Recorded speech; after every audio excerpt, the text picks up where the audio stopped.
Hey, so thanks for watching our Zoom call today from Edmonton, the BGC National Office.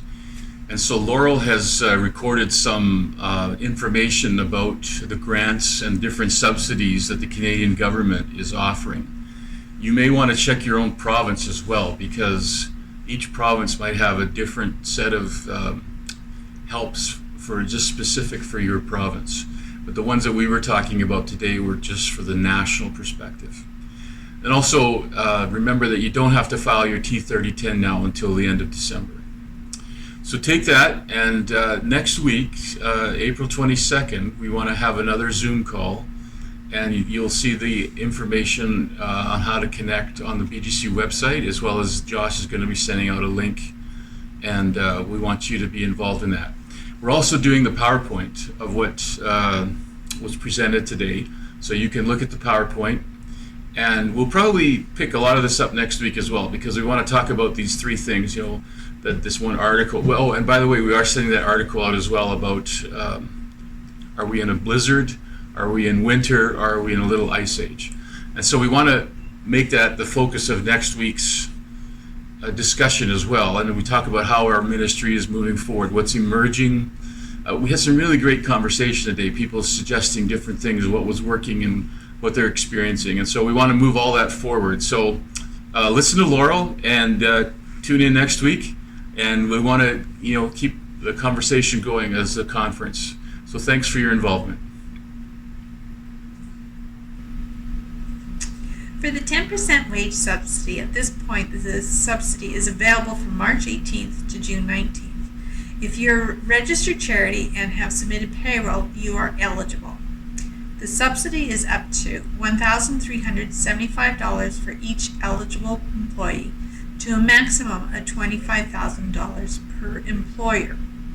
You do not need to apply for the subsidy. Once you've calculated the subsidy amount, you can reduce your current payroll's remittance for the federal, provincial, or territorial income tax that you send to the CRA by the amount of the subsidy. It is important to note that you cannot reduce your remittance for the CPP or EI premiums.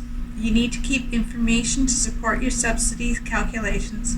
This includes the total remuneration from March 18th to June 19th, the income tax that was deducted from that remuneration, and the number of eligible employees employed in that time period. If you would like more information on this, visit the CRA website, and you'll be able to find it there. The CEBA loan will be in place until December 31st, 2020, and after that it will be converted to a non-revolving 5-year term loan, maturing on December 31st, 2025, at which time the balance must be paid in full. There will be no interest until January 1st, 2023. At this point, the interest will be accrued on the balance of the term loan at the rate of 5% per annum, payable monthly on the last day of each month. For more information, contact your financial institution for details on how to apply, and if you have any other questions on the CEBA loans. If you are approved for wage subsidy for a month, then you will be already approved for the next month, but you will still need to apply for each month. You will need to apply through My Business account and keep records that demonstrates their reduction in arm's length revenues and remuneration paid to employees. Whichever method you choose, cash accounting or accrual accounting, for your revenue calculations, you need to use the same method each time you apply.